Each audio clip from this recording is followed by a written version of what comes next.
Let me tell you something strange about people who leave without explanation, especially in a world where everyone's always reachable. You'd think disappearing would be impossible now. Everyone's connected, everyone's visible. And yet, some people just fade out of frame. And here's the question that always lingers. Why? Why do people leave without saying goodbye when explaining yourself has never been easier? The simple answer says they're just avoiding confrontation, emotionally checked out, or too careless to care. But there's more beneath that assumption. There's a deeper psychology driving this behavior, one that reveals fundamental patterns about exhaustion, boundaries, and the silent pushback against a world that expects you to always be available. For certain people, disappearing isn't meanness. It's protection. It's honesty. It's choosing to leave on your terms instead of explaining yourself to those who wouldn't get it anyway.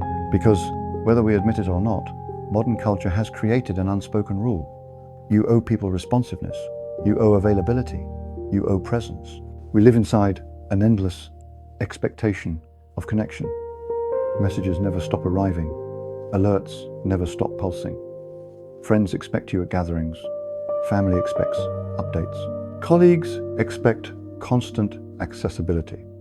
Somewhere along the way, staying connected became the same thing as staying good. It rewards availability, it praises constant engagement, and yet, those who step back quietly are often the ones who understand their limits most clearly. They stop showing up without needing to announce it. They process their exhaustion before explaining it. They choose rest before performing energy they don't have. Psychologists have discovered something unexpected. Those who create distance, whether from group chats or social circles, tend to demonstrate stronger emotional regulation, deeper self-awareness, and clearer mental boundaries. They're typically less swayed by social pressure or the endless need for validation. Put differently, they're not avoiding people, they're preserving themselves. And in a world drowning in proof-keeping, that's rare. There's a quiet pressure hiding inside that constant availability. If someone reaches out, you're supposed to respond. If they invite you, you're supposed to show up. Distance reads like rejection, and absence reads like offense. It's exhausting pretending presence is the same thing as care. Because let's be honest, most of our connection isn't genuine anymore. It's maintenance, an unconscious performance of availability. Every text replied to, every invitation accepted, every "how are you" says one thing, "I'm still here." Are you? But when you step away quietly, something shifts. You stop measuring your worth by who notices your absence. You start trusting that real connection doesn't evaporate when you take space. And that's the secret psychology behind many people who vanish. They crave authenticity in a space where everything feels like obligation.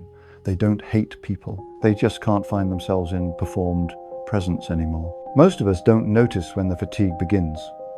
It starts as hesitation, that small moment before you respond to a text you don't have energy for, before you commit to plans that feel heavy, before you return a call that feels like work. Then the guilt sets in. You tell yourself you'll get back to them later, and later becomes tomorrow. By then, it already feels like you've done something wrong. Modern life keeps score, even when we don't mean to. Read receipts, missed calls, unreturned invitations. Proof of interest, proof of loyalty, proof you still care. But what kind of connection needs that much proof?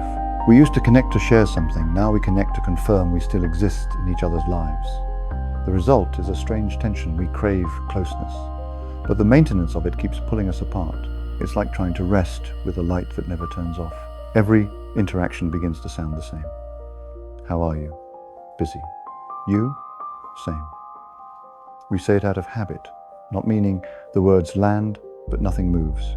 So some people start pulling back, not out of coldness, but clarity. They want to feel connection again, not manage it. When connection turns into performance, silence becomes the only honest thing left. That's why some disappear quietly. They aren't avoiding people, they're escaping the weight around people.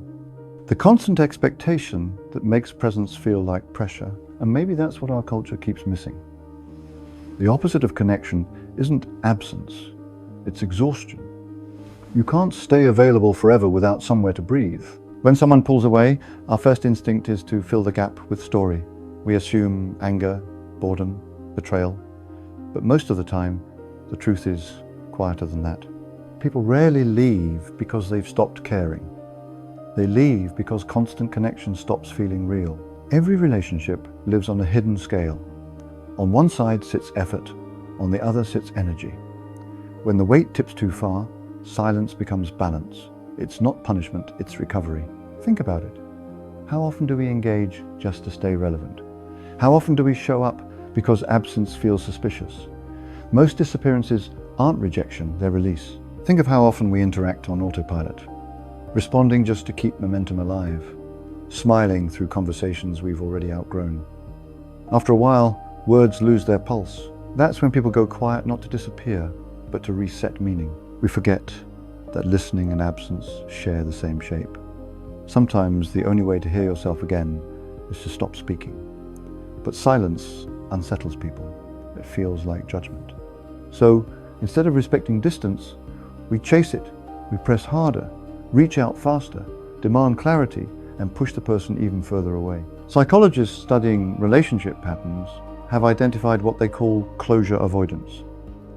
It's the tendency to end connections by fading rather than formal termination. And while it's often criticized, the research reveals something deeper. It's frequently less about dodging pain, more about refusing to turn genuine endings into staged performances. The motive behind that retreat is rarely cruel. It's protective. It's the mind saying, I can't keep performing presence when I need rest. A healthy kind of selfishness that keeps empathy from burning out. And here's what most people miss. It's not rejection, it's regulation. A way of keeping connection from collapsing under its own weight. You can tell when silence comes from peace and when it comes from pain. The peaceful kind feels soft, grounded, almost kind. The painful kind feels abrupt, like a door closing mid-sentence. Both speak a language we should probably learn, though not every departure comes from calm. Some exits are powered by anxiety, fear of conflict, of being seen, of having to explain what they can barely understand themselves. Modern culture has amplified a subtle anxiety around endings. It's the constant awareness that leaving will hurt someone, even when staying hurts you more. And for many, that's paralyzing. They worry disappearing makes them the villain. They worry silence will be interpreted as cruelty. So they stay longer than they should, in friendships, in cities, in versions of themselves they've outgrown, explaining feelings that only get more complicated with every conversation. And when they finally do leave, they do it quietly, not out of strength, but exhaustion. And ironically, sometimes the quietest departures belong to people with the loudest internal struggles. They're not at peace. They're overwhelmed. They just choose stillness instead of spectacle. There's a deep truth beneath that silence. In a world that constantly says, explain yourself, choosing to leave without words becomes self-definition. It's saying, I exist beyond your need for closure. Maybe silence isn't avoidance at all. Maybe it's the final version of honesty, a way of saying, I don't have the words yet, but I still mean well. Not everything you experience is meant to be shared. Sometimes the most profound decisions in life happen quietly, privately, without announcement. And when you've lived through enough endings that required no explanation, you start realizing something. Disappearing is not the same as abandoning. It's actually where authenticity is preserved, not performed. This is where the paradox lives. We're told communication solves everything, yet sometimes it complicates the only thing that's clear, that you need to leave. When you disappear quietly, you stop chasing understood departures. You start trusting clean ones. You begin noticing which relationships were built on convenience and which were built on something deeper. That kind of clarity, raw and unannounced, feels heavier, truer, infinitely more honest. And the people who vanish quietly, they live in that clarity. They make decisions that don't need applause. They honor endings without turning them into stories. And they let chapters close without needing the last word. And that's the part we rarely admit. People vanish for reasons that make perfect sense when you stop taking it personally. Sometimes they're not gone forever. They're just resting from expectations that never end. Here's what shifts over time. The further someone steps back, the clearer everything becomes. There's a moment when the quiet stops feeling heavy and starts feeling deliberate. When the space someone created for relief slowly turns into space for clarity. At first, it feels wrong to enjoy it. We're trained to measure closeness by how constantly we show up. But silence has a way of revealing what words were hiding. Details become clearer. Time stretches differently.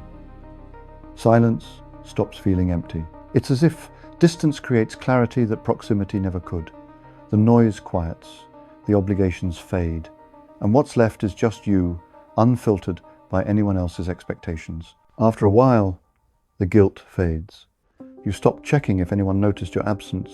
You start noticing how calm it feels not to explain yourself. That's when the shift happens, when distance stops looking like failure and starts looking like focus. Because when you disappear, you stop living in reaction to other people. You stop adjusting yourself to fit spaces that don't actually want the real you. You stop performing connection and start craving the real thing. People who reach that stage don't hate connection, they've just stopped treating it like oxygen. They engage when they mean it, not when they must. And strangely, that honesty makes their presence stronger. There's a quiet beauty in existing without needing to explain yourself. You're not defending your boundaries. You're not justifying your intuition. You're just there, fully committed to the life you're building in the quiet. And that's something performed goodbyes rarely allow. But the psychology behind this goes deeper than preference. It's rooted in how we process self-worth. Every time we explain our departures and seek understanding, we're unconsciously asking for permission. We're saying, is it okay that I'm leaving? Over time, we begin to crave that validation. We start thinking our decisions only matter if others comprehend them. Now, imagine someone who resists that loop. Someone who deliberately chooses to trust themselves without consensus. That's not detachment. That's self-authority. Those who exit silently tend to operate from what psychologists call internal orientation. Their compass points inward. They trust their own judgment over needing others to validate their choices. And here's what the data reveals. Those who work through goodbyes internally tend to recover faster than those who need others to witness their closure. When your sense of completion comes from within, it solidifies. It becomes unshakable. You're not waiting for permission to move forward. Every healthy relationship finds its rhythm between presence and distance. It's not about constant availability. It's about knowing when connection adds value and when it dilutes it. We forget that attention is finite. If you give all of it away, there's nothing left for meaning to grow inside. Eventually, you realize you don't owe everyone access. You owe yourself a balanced life. And the people meant to stay will understand the difference. This is the moment everything shifts, when silence stops being a pause and becomes a boundary. You start protecting your time like it's part of your mental health. Not driven by pride, but by precision. You engage less and mean more. You listen longer and react slower. And in that restraint, connection feels clean again. It's no longer about constant access, but mutual respect.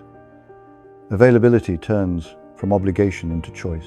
And maybe that's the real freedom, to stay whole in a world that demands you fragment yourself for everyone else's understanding. The irony is that when you stop trying to be everywhere, the right people start finding you. You stop performing connection and start experiencing it. What once felt like distance now feels like peace measured correctly. Time softens the edges of distance. What once felt like a disappearance begins to look more like balance. At first you keep wondering if you should have said more, stayed longer, tried harder. But silence has a strange way of answering those questions for you. You realize the world didn't end when you stopped being constantly available. It simply became quieter. And in that quiet, life starts to sound like itself again. You notice small things, the hum of a street at night, the rhythm of your own thoughts, how peace has its own kind of volume. The space that used to feel empty now feels open. That's the difference clarity makes. The same silence, but lighter. You start to understand that presence was never meant to be constant. It was meant to be sincere. And sincerity only survives when it has room to breathe.